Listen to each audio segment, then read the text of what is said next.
Para todos ustedes, una excelente noche. Gracias por dejarnos entrar a sus hogares y, por supuesto, le damos la bienvenida a María Luisa Gómez. Gracias, Emilio. Gracias, amigos televidentes. Tenemos información y esta noche también tenemos un invitado con quien vamos a abordar diferentes temas. Nos acompaña el presidente del CACIF, Jorge Abril. Buenas noches, bienvenido. Buenas noches, María Luisa. Buenas noches, Emilio. Muchas gracias por la invitación. No, pues gracias a usted por darnos de ese tiempo. Vamos a ir a la primera nota en esta noche. Y es que para mejorar el funcionamiento de la institución, el superintendente de Administración Tributaria en funciones presentó algunas propuestas, las cuales llamó acciones de control, de transparencia y facilitación. Veamos. La SAT presentó varias acciones que implementará para garantizar la transparencia y buen funcionamiento de la entidad. Lo que pretendemos es una adecuada aplicación de procedimientos del despacho aduanero, en las principales aduanas del país. Sin embargo, algunas otras acciones fueron instauradas con anterioridad. Se ha habilitado ya una herramienta informática para que los usuarios del sistema aduanero puedan consultar o dar seguimiento en línea a sus acciones de expedientes y operaciones en el despacho aduanero. Otro de los puntos incluyen la reubicación de cámaras de circuito cerrado en áreas estratégicas, rediseñar el proceso de selección de personal y coordinar con el Ministerio Público el procedimiento para obtener información de los importadores vinculados en el caso de defraudación aduanera. Para Acción Ciudadana, las acciones presentadas hoy no aportan nada nuevo al proceso de transparentar la institución. Muchas de ellas ya existen y eso no limitaron ni impidieron que estas redes de corrupción y defraudación aduanera operaran dentro de la institución, así que creemos que no garantiza nada. Consideran que en este caso las iniciativas no deben de surgir en las instituciones de gobierno.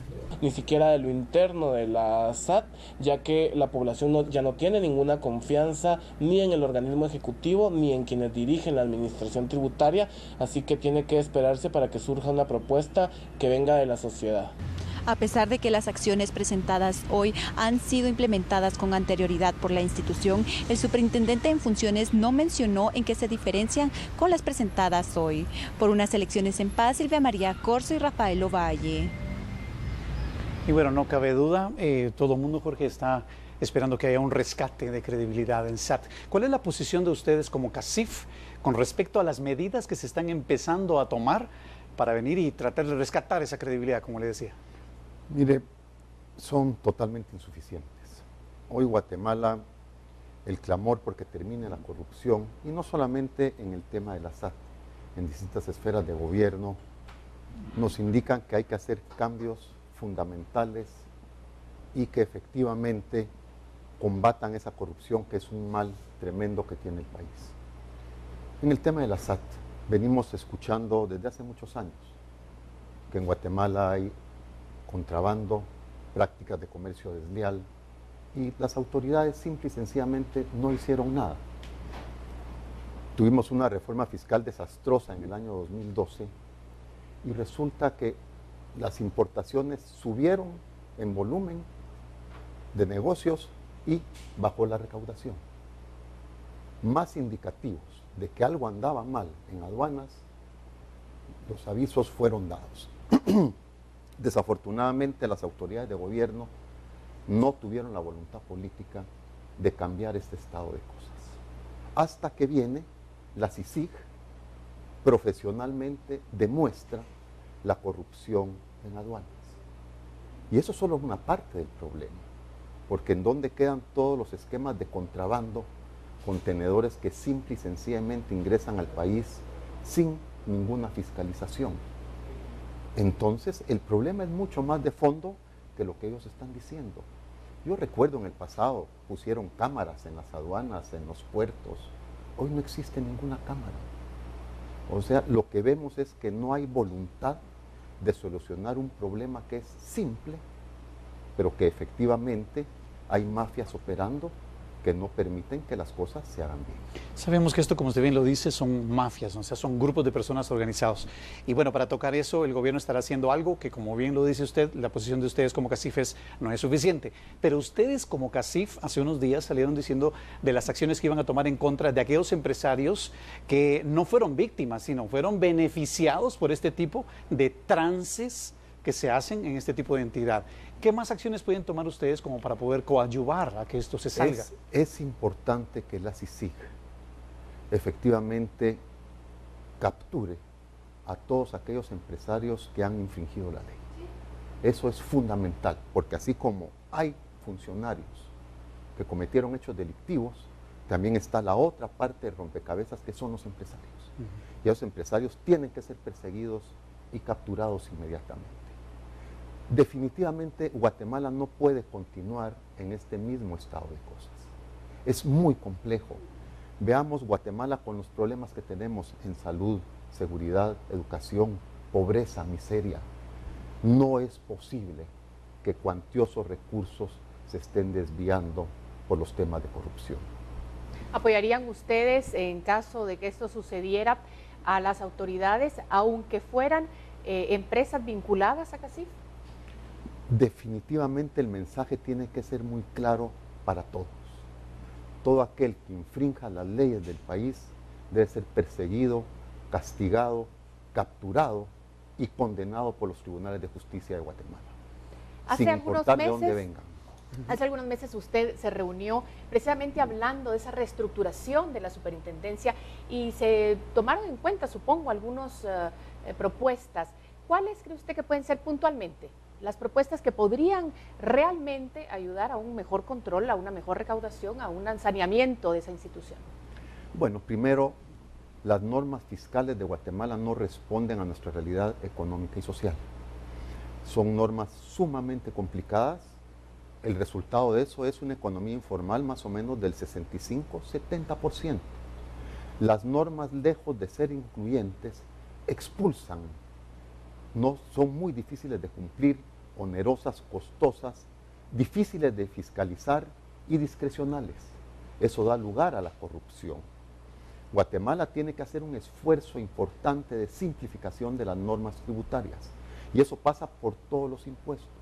Adicionalmente a ello, tener tarifas bajas que atraigan la inversión, la generación de empleo y que efectivamente con una sola multiplicación o una operación matemática uno puede establecer cuánto tiene que pagar. Nosotros hemos hecho cálculos en la Cámara de Comercio que con solo que se pagara el IVA correctamente, posiblemente podríamos duplicar los ingresos fiscales. El presidente hablaba hace unos días de un 40% de evasión fiscal. ¿Ustedes estarían de acuerdo en que así es, entre un 40% de lo que se evade? Yo lo que creo, si usted tiene un 70% de la economía o 65% que está en la economía informal, eso significa que la mayor parte de impuestos no son recaudados. Pero nuevamente, con un sistema tan complejo, veámoslo, en las aduanas son cientos y cientos de partidas arancelarias en donde el vista tiene discreción. Y por eso es que da lugar a la interpretación y desafortunadamente a hechos de corrupción. Lo mismo vamos cuando ustedes hacen su declaración de impuestos sobre la renta. Vea toda la información que le solicitan cuando hace su declaración del IVA. Entonces, un empresario pequeño o mediano, para cumplir adecuadamente con las normas tributarias, tiene que tener un contador, tiene que tener un auditor, y no le alcanza el presupuesto. Cuando usted debería de acercarse al contribuyente y simplificar. Se lo dijimos al presidente en el año 2012, lo denunciamos ante el Congreso que era un grave error esa reforma fiscal. Igual lo hicieron. Hoy tenemos los resultados a la vista. Entonces no solamente es de decir, modifiquemos la SAT. Efectivamente, tenemos que tener una SAT que sea moderna, tecnificada.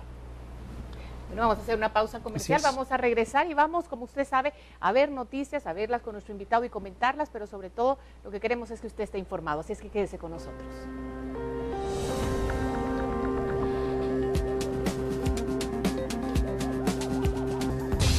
La popularidad y la aceptación del gobierno Pérez Baldetti está por los suelos. Con eso regresamos.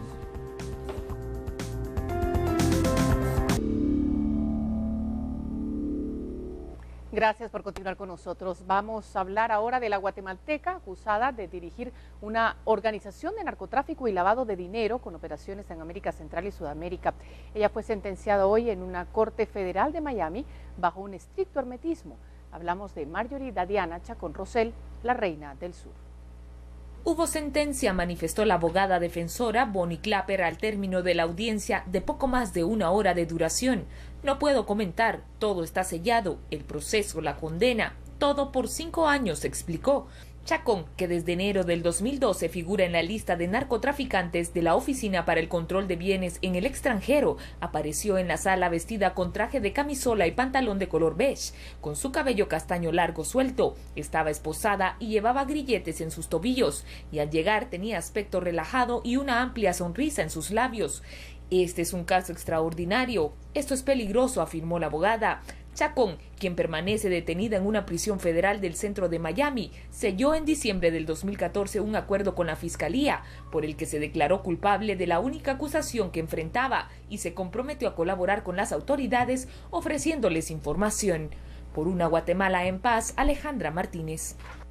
Y luego de dictada la sentencia a Marjorie Chacón, se consultó por su experiencia en el funcionamiento del sistema de justicia estadounidense a Mauricio Barreondo, abogado del expresidente Alfonso Portillo, quien considera que la condena de la Reina del Sur puede afectar a varios funcionarios y empresarios en nuestra Guatemala. Para el abogado guatemalteco Mauricio Barreondo, la condena de Marjorie Chacón y la reserva en la que fue puesta la misma es únicamente para resguardar su integridad física, ya que en el acuerdo de culpabilidad que selló con las autoridades se comprometió a ofrecer información completa y testimonios, donde incluiría documentos y grabaciones, así como una lista de los involucrados en el lavado de dinero en diferentes entidades del país, lo cual puede generar diversas repercusiones y capturas en los próximos meses o años en Guatemala. La veo delicada probablemente para algunos exfuncionarios públicos o funcionarios actualmente en general, porque si la información que está en Inside Crime de Washington DC y la información de la lista Clinton que le llaman, o Bill Clinton List, está bien delicado, porque ahí habla bien claro de que ella estuvo involucrada con empresarios y funcionarios de gobierno. Por lo tanto, es de esperarse que vaya a haber reacciones en cuanto a probables capturas o solicitudes de extradición en los próximos 2 años. Van a haber muchas repercusiones en Guatemala, porque es claro y hay mucha información relacionada al lavado de dinero exclusivamente con funcionarios y exfuncionarios. Para Barreondo, esta sentencia fue negociada, ya que en los Estados Unidos, según el tipo de colaboración que se logra acordar, permite reducir la cantidad de la sentencia.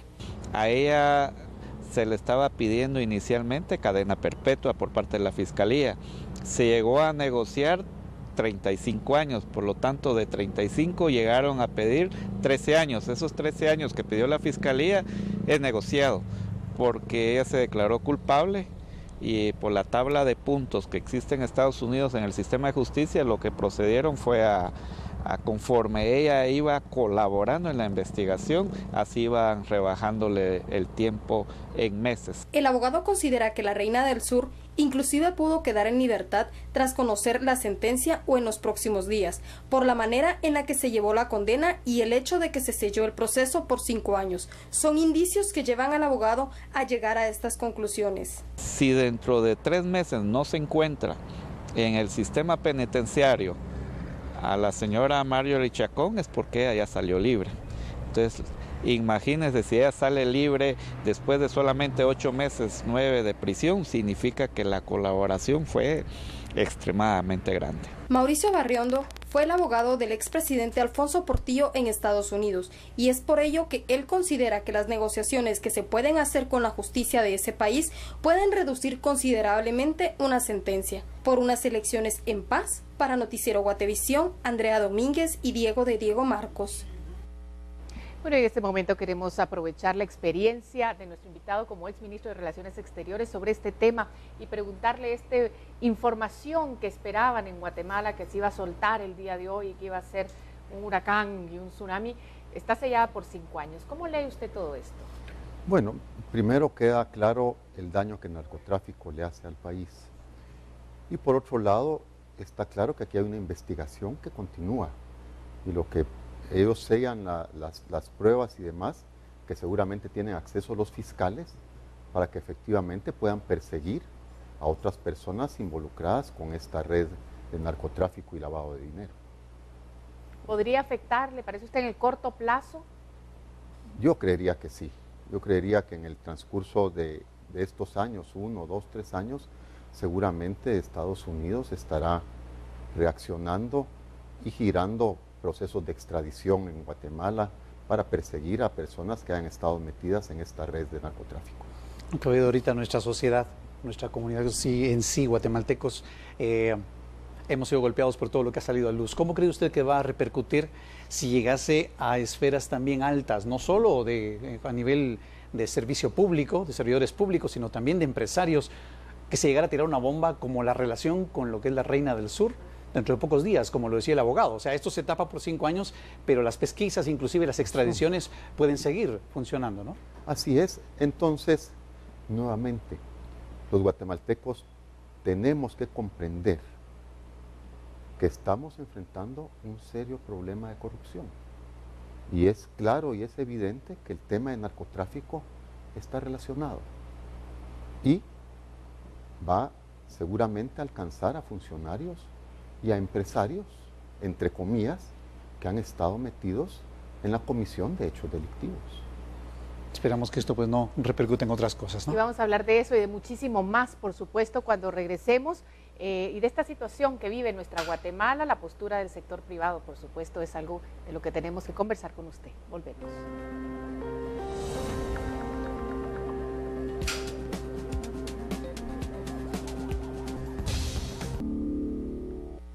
Veamos ahora los resultados de la encuesta de Prodatos para Prensa Libre y Guatevisión. 1.200 fueron los entrevistados, una muestra significativa de toda Guatemala y sus niveles socioeconómicos con el 95% de confiabilidad. El estudio estaba concluyendo cuando la CICIG reveló el escándalo de corrupción en la SAT, que vinculaba a la mano derecha de la vicepresidenta en actos corruptos, por lo que Prensa Libre y la empresa encuestadora Prodatos advierten que los resultados podrían variar.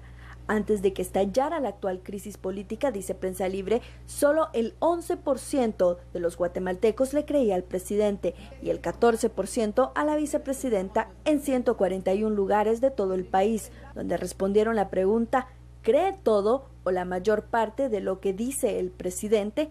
La popularidad de los gobernantes viene en picada, sobre todo la de Pérez Molina. En junio de 2012 su popularidad era del 69%, en enero de 2013 de 70%, en enero de 2014 bajó a 56%, pero el mayor desgaste fue evidente en abril de este año, con un margen de error de más menos 2.8%, solo el 32% de la población cree que sí está haciendo un buen trabajo. El 68% dice lo contrario. Su principal caída es en la capital, sobre todo en la clase socioeconómica B y C1. Fortalezas y debilidades. Este gobierno fue mejor calificado por los guatemaltecos en el mejoramiento de carreteras con 65%, apoyo a la educación 63%, respeto a los derechos humanos 58%, cuidado del medio ambiente 58%, apoyo al deporte 56%. Esta muestra representativa califica mal el respeto a la ley con 49%, combate a la delincuencia 48%, ayuda social con 47%, combate al narcotráfico 44%, perseguir delitos con 42%. El gobierno de Pérez y Valdetti recibió la peor calificación en el combate a la corrupción, 34%, mantenimiento a hospitales, 32%, disminución de pobreza, 32%, fomento de empleo, 30%, control de precios, 29%. Aunque hay algunas áreas bien calificadas, todas han disminuido respecto a mediciones históricas, dice Prodatos en la encuesta libre. Un evidente fracaso en mejorar la economía, empleo y transparencia diluyen las expectativas sobre el gobierno del Partido Patriota. Prensa Libre aporta un dato histórico. En 2011, Álvaro Colom, de cara a las elecciones, tenía el 55% de la aprobación de los guatemaltecos, mientras su antecesor, Óscar Berché, en las vísperas del cierre de su mandato, tenía un 45% de aprobación. Por debajo de Pérez Molina solo ha estado Alfonso Portillo, quien en su último año de gobierno tenía 10% de aprobación ciudadana según las encuestas. Por unas elecciones en paz, Gladys Ramírez y Melvin Monroy. Y el presidente de la República le restó importancia a las encuestas publicadas por Prensa Libre, en donde su popularidad se ve severamente reducida en relación a la 2013 y 2014. Bueno, mire, son los momentos. Como ustedes saben, las encuestas son la foto de un momento. Esa es la fotografía de un momento. No voy a entrar a cuestionar la encuesta. Nosotros tenemos otras encuestas también, pero no voy a entrar a cuestionarlas. Sencillamente esto es la fotografía de un momento y eso es lo que están pensando los... Esta encuesta fue hecha antes de la crisis coyuntural, presidente, no fue hecha ahora mismo. Ahora es que se publica. Ya vi la fecha, dice que es del 15 al 21. Está en medio de esto, está en medio de todos los anuncios y en medio de todas las cuestiones que se dan. Entonces, pero eso es, no voy a entrar a cuestionarla ni a comunicarme, ¿no? ¿Cómo? ¿Y la encuesta que ustedes tienen? No, voy a decir tampoco, es una encuesta reservada. A su vez, el presidente Otto Pérez Molina se reunió con los representantes de cooperativas para tratar temas relacionados con la coyuntura nacional y se pronunció también al respecto de las reformas en la SAT. Miguel Salay, con más detalles. Los representantes de la Confederación Guatemalteca de Federaciones Cooperativas, CONFECOP, pidió audiencia para reunirse con el presidente de la República para tratar temas coyunturales, sobre todo el caso más conocido como La Línea. Manifestamos nuestra preocupación y nuestra indignación por el tema de esta estructura, que no es válido y ojalá se pruebe de que alguien se apropie de los ingresos y los impuestos que todos los ciudadanos pagamos. A las peticiones se suma la necesidad de someter al escrutinio público y de la Comisión Internacional contra la Impunidad en Guatemala las hojas de vida de los aspirantes a las nuevas autoridades de la Superintendencia de Administración Tributaria, además de revelar los nombres de los particulares y empresas que intervinieron en la defraudación al Estado.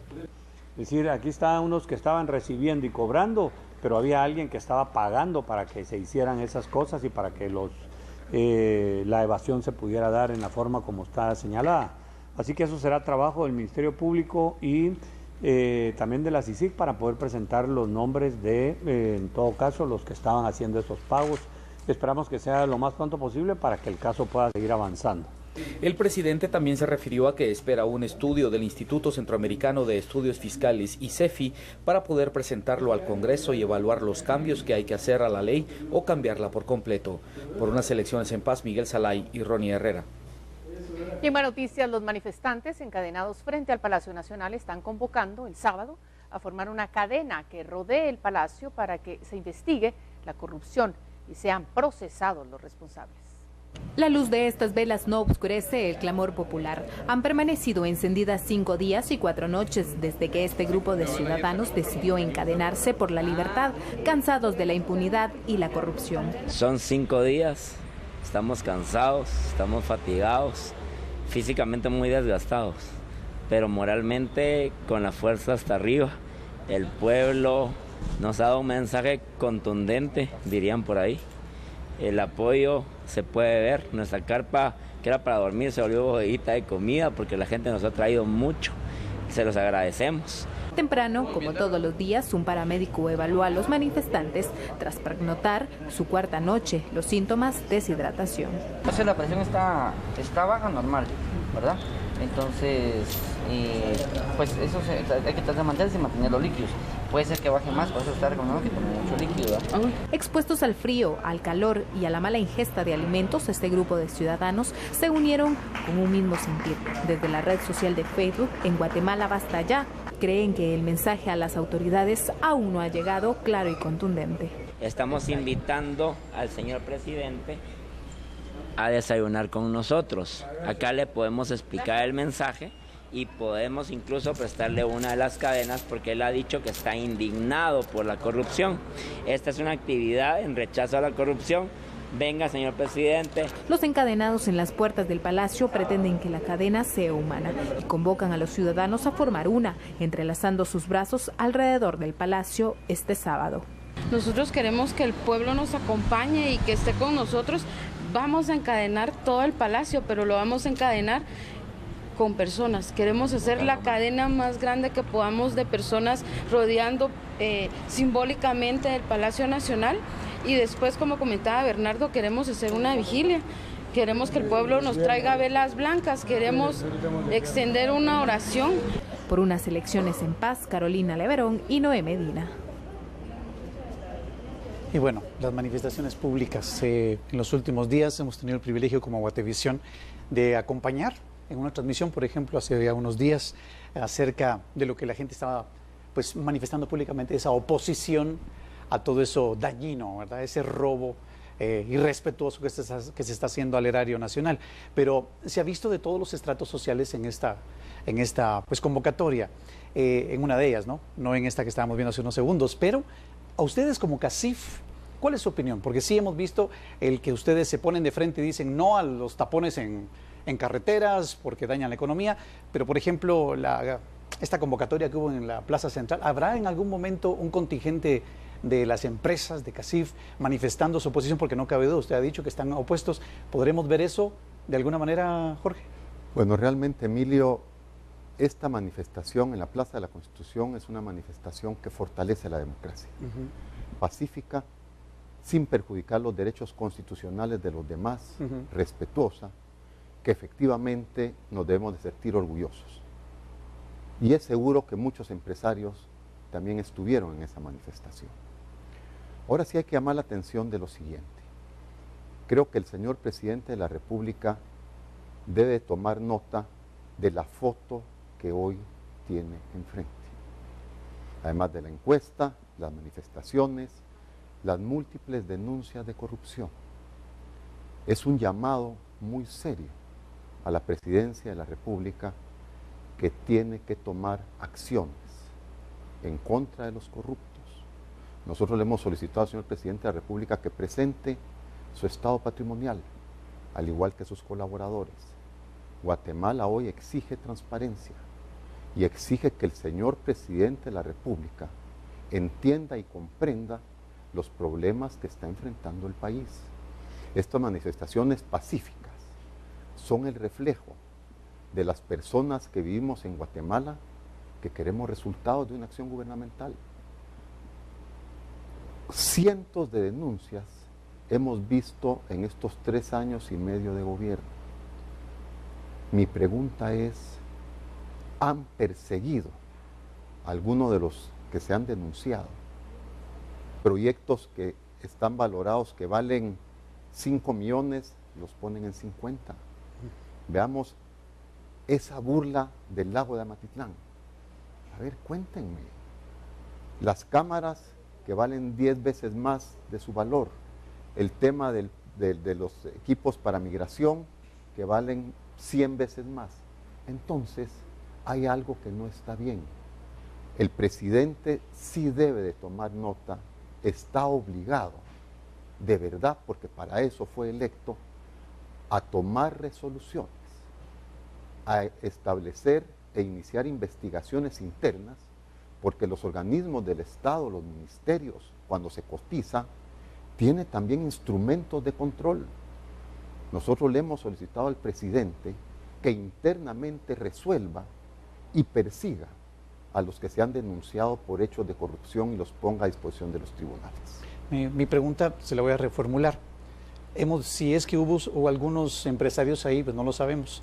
La presión que se quiere dar a entender al presidente para que entienda el mensaje, según algunos dicen en las redes, es que el pueblo está cansado. ¿Sería CACIF parte de esa manifestación pública para presionar al presidente a que haga lo debido? Definitivamente, yo creo... Veríamos a un Jorge Briz ahí parado frente al Palacio diciendo no más corrupción, estamos hartos de esto. ¿Veríamos a Jorge Briz ahí? Seguro. El 16 están convocando a una manifestación. Así es. Que es legítima, es genuina y donde efectivamente, si el presidente no ha captado el mensaje en el transcurso de estos días, yo esperaría que capte el mensaje antes del 16 y que tome resoluciones inmediatas.